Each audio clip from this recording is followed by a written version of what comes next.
एक बार किसी वित्तीय समस्या में फंसकर तेनालीराम ने राजा कृष्णदेव राय से कुछ रुपए उधार लिए थे। समय बीतता गया और पैसे वापस करने का समय भी निकट आ गया, परंतु तेनाली के पास पैसे वापस लौटाने का कोई प्रबंध नहीं हो पाया था। सो उसने उधार चुकाने से बचने के लिए एक योजना बनाई। एक दिन राजा को तेनालीराम की पत्नी की ओर से एक पत्र मिला।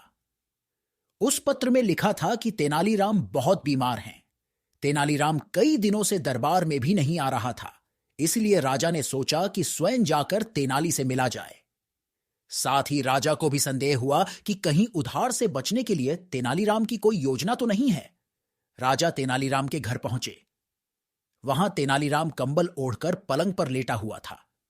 उसकी ऐसी अवस्था देखकर राजा ने उसकी पत्नी से कारण पूछा। वह बोली, महाराज, इनके दिल पर आपके दिए हुए उधार का बोझ है। यही चिंता इन्हें अंदर ही अंदर खाए जा रही है और शायद इसी कारण ये बीमार हो गए। राजा ने तेनाली को सांत्वना दी और कहा, तेनाली, तुम परेशान मत हो।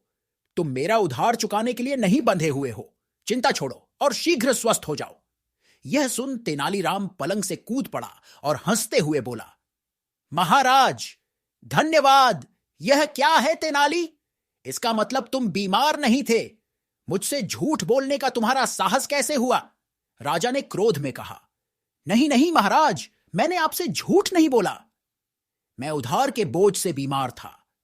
आपने जैसे ही मुझे उधार से मुक्त किया, तभी से मेरी सारी चिंता खत्म हो गई और मेरे ऊपर से उधार का बोझ हट गया। इस बोझ के हटते ही मेरी बीमारी भी जाती रही और मैं अपने को स्वस्थ महसूस करने लगा। अब आपके आदेशानुसार मैं स्वतंत्र, स्वस्थ व प्रसन्न हूं। हमेशा की तरह राजा के पास कहने के लिए कुछ न था। वे तेनाली की योजना पर मुस्करा पड़े।